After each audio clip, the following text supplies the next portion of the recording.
They didn't find her right away. When police finally broke down that door, after 44 days, the first officer who walked in stopped dead in the hallway. Didn't radio in. Didn't call for backup. Just stood there. Because what he was looking at wasn't just a crime scene. It was evidence that someone had cried out for help, over and over and over again, and the people whose entire job was to listen had looked the other way. Juliet was 17 years old. She was taken on a Wednesday night. And the most disturbing part of this entire story isn't what Jay did to her inside that house. It's what happened before he ever touched her, when the warnings were right there, in plain sight, and the people who should have acted did absolutely nothing. Juliet was the kind of girl that lit up a room without trying. 17. A student. Wanted to study law. Her mom called her the one with the answer to everything, said she'd been correcting adults since she was 9 years old and never once apologized for it. She had a laugh that carried down hallways. She had a future that felt guaranteed. On the last night she was ever seen alive, she sent a voice note to her best friend. 18 seconds. She was complaining about a TV show. She was laughing. She said she'd talk to her tomorrow. There was no tomorrow. And for the next 44 days, while her mother plastered her face on every wall in the city, while her friends sat by phones waiting for a call that never came, Juliet was being held less than 3 miles from her front door. By someone her family had welcomed into their home. By someone who had sat at their dinner table. By someone who, and this is the part that will stay with you long after this video ends, had already been reported to police.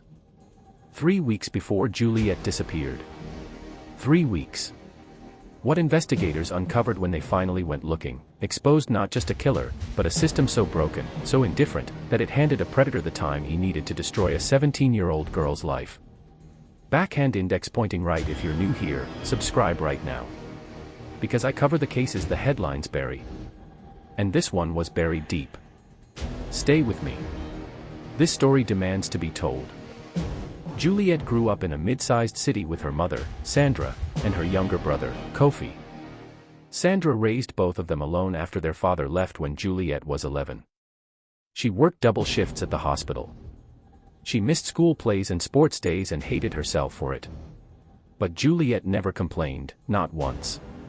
She just picked up the slack. Helped Kofi with his homework.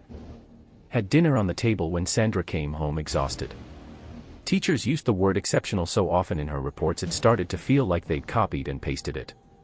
But Juliet wasn't exceptional because she was perfect. She was exceptional because she was real. She argued with her teachers when she thought they were wrong. She posted opinions online that made adults uncomfortable. She had no interest in making herself smaller to fit into rooms that weren't built for her. She had exactly one plan for her life: get into law school, come back to her city, and fix the things that were broken. She had a list on her bedroom wall. Things she wanted to change. Systems she thought were failing people. The cruelest irony of everything that happened to Juliet is that she would have been right about all of them. She was right about everything. She just didn't get the chance to prove it. Jay was 28 years old. He had known Juliet's family for almost 4 years, introduced through a family friend who vouched for him at a community barbecue and said he was a good man going through a rough time. Sandra, who had a generous heart and an open-door policy, had taken that at face value. Jay came to birthday dinners. He helped move furniture when Sandra found a new apartment. He sat at their kitchen table and drank tea and complimented Juliet's grades and called Sandra the strongest woman he knew. He was not a stranger lurking in the shadows. He was someone they trusted. And that trust, that warm, ordinary, unremarkable trust, was the exact weapon he had been building since the first day he walked through their door. People who knew Jay from the outside described him the same way every time: quiet, helpful, private. What none of them said, what none of them apparently ever considered, was that private and hiding are not the same thing. Jay was hiding. And he had been hiding in plain sight, inside a family that cared about him, for years. What investigators later discovered about his search history, his movements, and the meticulous way he had mapped Juliet's routines, her school timetable, her after-school shifts at a local cafe, the route she walked home on Wednesdays when Sandra worked late, revealed a man who had been planning this for a very long time. This was not a crime of impulse. This was a project. And Juliet was the target he had chosen long before she ever suspected anything was wrong. 3 weeks before Juliet disappeared, a report was filed. Not by a stranger. Not by an anonymous tip. By Juliet herself. She had noticed Jay watching her. Not in the way you notice someone glancing at you, she meant watching. The kind of watching that follows you when you move. The kind that turns up in places it shouldn't. The kind that makes the hairs on the back of your neck stand up before your brain has even processed why. She had seen his car parked outside her school twice in 1 week. She had noticed him at the cafe where she worked, sitting alone, ordering nothing, facing the counter. She told her mother. Sandra called Jay and confronted him directly. He apologized. Said he'd been driving through the area for work. Said he didn't even realize he'd stopped near the school. Said he was sorry if it made Juliet uncomfortable. Sandra believed him. Juliet did not. So Juliet went further. She went to the police station herself, a 17-year-old girl, alone, doing the exact thing adults always tell young girls to do when something feels wrong. She filed a report. Described what she had seen. Gave Jay's name, his car registration, his relationship to her family. She was clear. She was specific. She was calm. The officer who took her statement categorized it as a low-priority nuisance complaint. No follow-up was scheduled. Jay was never contacted. Never visited. Never warned. 3 weeks later, on a Wednesday night when Sandra was working a late shift and Kofi was at a friend's house and Juliet was walking home alone from the cafe, Jay was waiting. He had known she would be alone. He had planned for exactly that night. And because no one had knocked on his door 3 weeks earlier, because a teenager's fear had been filed away as a nuisance, he was free to do what he had been planning all along. Comment Juliet below if you believe the police failed her. Because they did. And I want to hear from you. The cafe closed at 9:30. Juliet texted her friend Amara at 9:47 p.m., a voice note, 18 seconds, laughing about something that happened during her shift. She said she'd talk to her tomorrow. She was tired. She was heading home. The walk was 12 minutes. A security camera on the corner of Belfield Road picked her up at 9:51 p.m. Headphones in. Jacket zipped. She was looking at her phone, probably at that same conversation with Amara, probably still smiling from whatever she'd said. She turned left off Belfield. The next camera, mounted on a pharmacy 2 streets over, should have picked her up at 9:55. It never did. Amara called at 10:45 when Juliet hadn't responded to follow-up messages. Called again at 11 o'clock. Texted Sandra at 11:20, trying not to panic. Sandra called Juliet's phone, straight to voicemail. By midnight, Sandra was in her car driving the route Juliet would have taken, headlights cutting through the dark, calling her daughter's name out the window into empty streets. By 1 a.m., she was at the police station. She was told to come back in the morning. She was told adults, teenagers, sometimes take off without telling their parents. She was told there was no evidence of foul play. Sandra slammed her hand on that front desk and said, "My daughter filed a report in this exact building 3 weeks ago about a man who was following her and you did nothing." The officer on duty looked at his screen for a moment. Then he said he'd logged the missing persons report and someone would follow up in the morning. Sandra drove home. She sat at the kitchen table all night. Juliet's charger was still plugged in by her bed. Her law school applications were open on her laptop. I am not going to describe to you everything Juliet endured inside that house. Partly because the full details were heard only by a jury in a closed session, and partly because some things deserve silence, not narration. What I will tell you is what investigators found when they finally got inside. The basement had been prepared. Not thrown together in a panic, prepared. Soundproofing along 2 of the 4 walls, applied with precision. A lock on the outside of the door that had been installed sometime in the months before Juliet disappeared. Neighbors later remembered seeing Jay carrying materials inside but said they hadn't thought anything of it. Why would they? He was just a quiet guy doing home improvements. That's how it works. That's always how it works. The preparation looks like nothing until you know what it was for. What investigators also found, and what has stayed with every single person who worked this case, were the marks on the basement wall. Scratched into the drywall with what appeared to be a small piece of metal, worked loose over time from somewhere in the room. 44 marks. One for each day. Juliet had been counting. She had been keeping track of time in the dark, in a locked basement, while the world outside was looking for her. She had been holding on to something, to the idea that time was still passing, that the world was still moving, that someone would eventually come. Those 44 marks are the bravest thing I have ever heard of anyone doing in conditions designed to strip a person of everything. She refused to disappear inside her own disappearance. She kept counting. For the first 2 weeks, the investigation was almost non-existent. Sandra pushed. Amara pushed. Friends and neighbors organized searches that the police did not lead.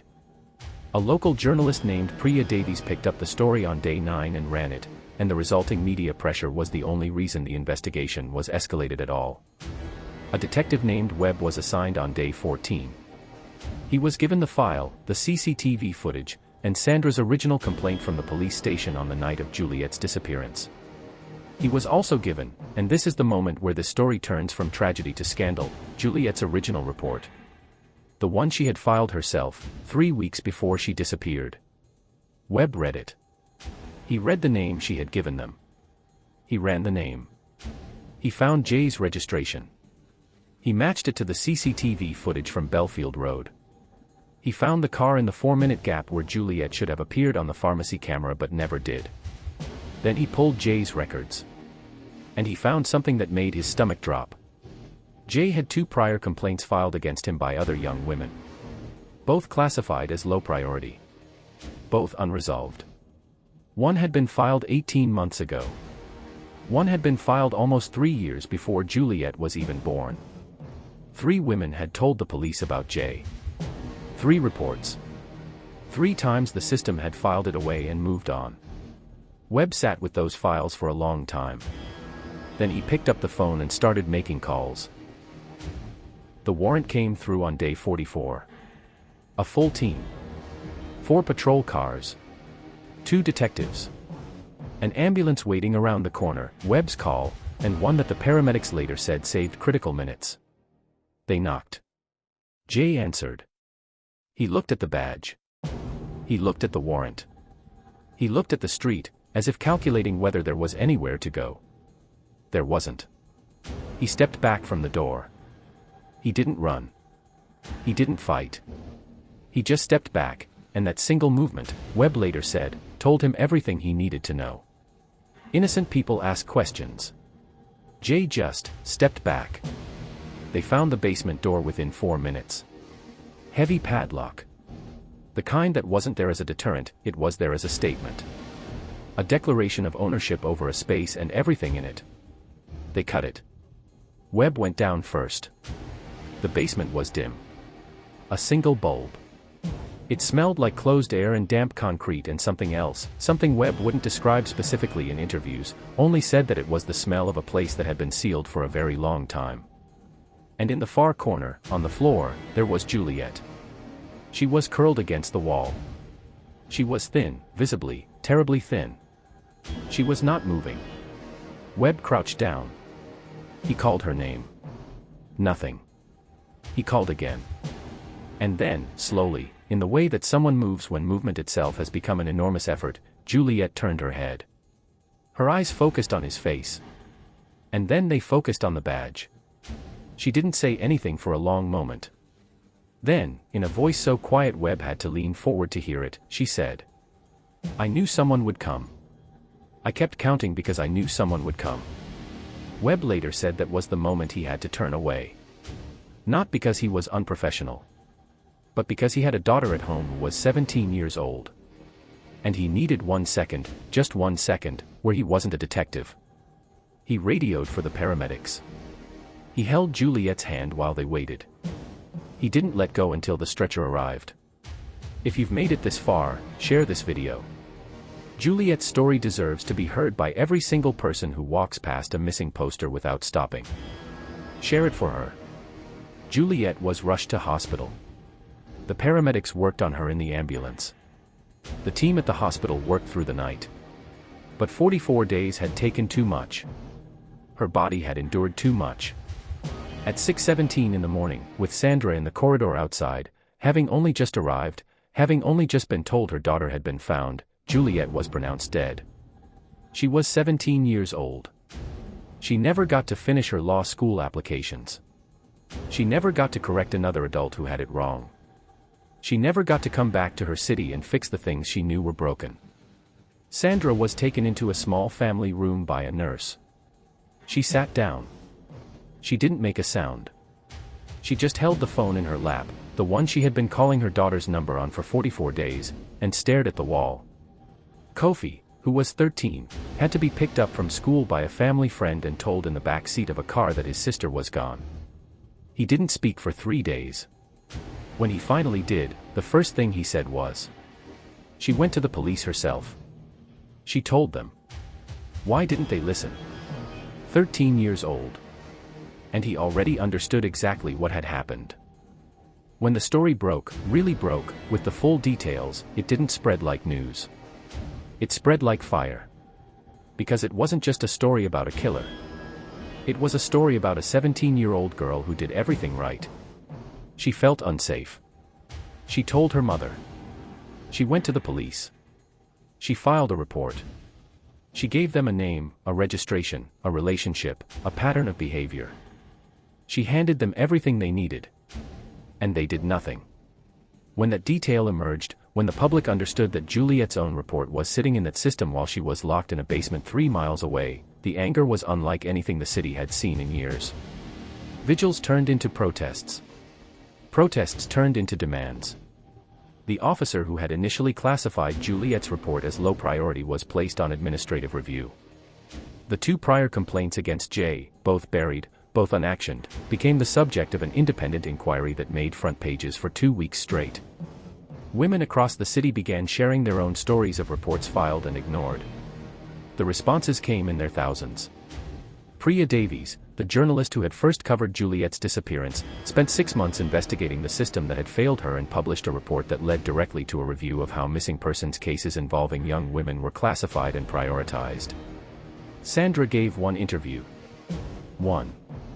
She sat down, composed and unbreakable, and she said, Juliet was not naive. She was not careless. She was not a girl who needed protecting from herself. She was a girl who asked the system for help and the system told her it wasn't important enough. She deserves better than what happened to her. Every girl who comes after her deserves better. Then she stood up, thanked the interviewer, and went home. She never gave another interview. She didn't have to. She had said everything that needed to be said.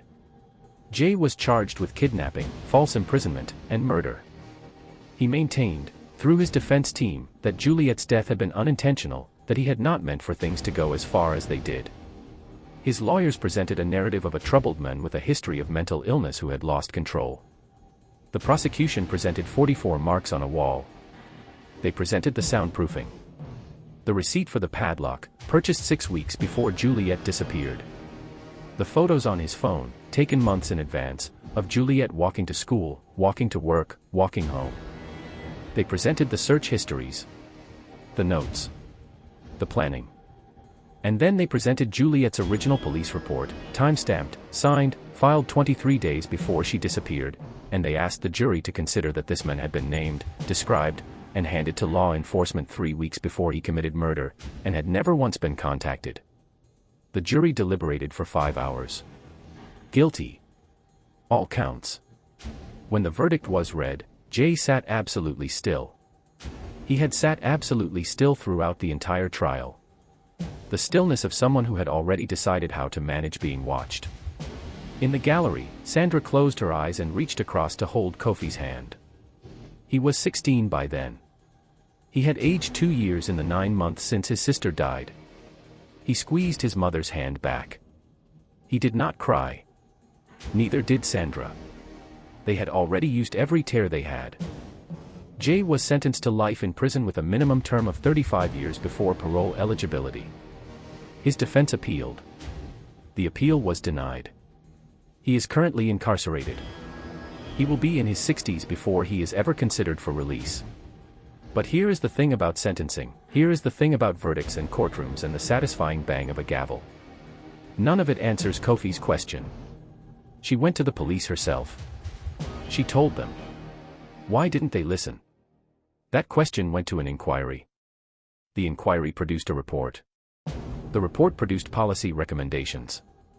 The recommendations were adopted in part: a new classification system for threat level assessments on missing and at-risk persons, mandatory follow-up timelines for complaints involving named suspects, a dedicated caseworker position for repeat complaints.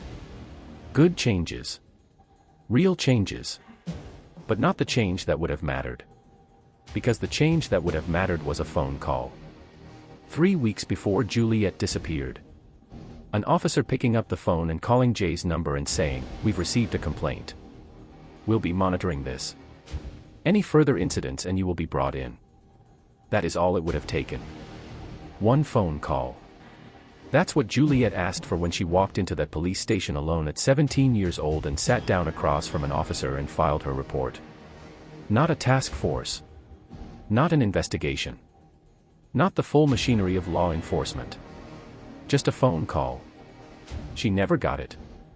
Juliet's bedroom is still the same. Sandra couldn't bring herself to change it. The law school applications are still on her laptop. Sandra charges the laptop every week. She doesn't know why. She just does.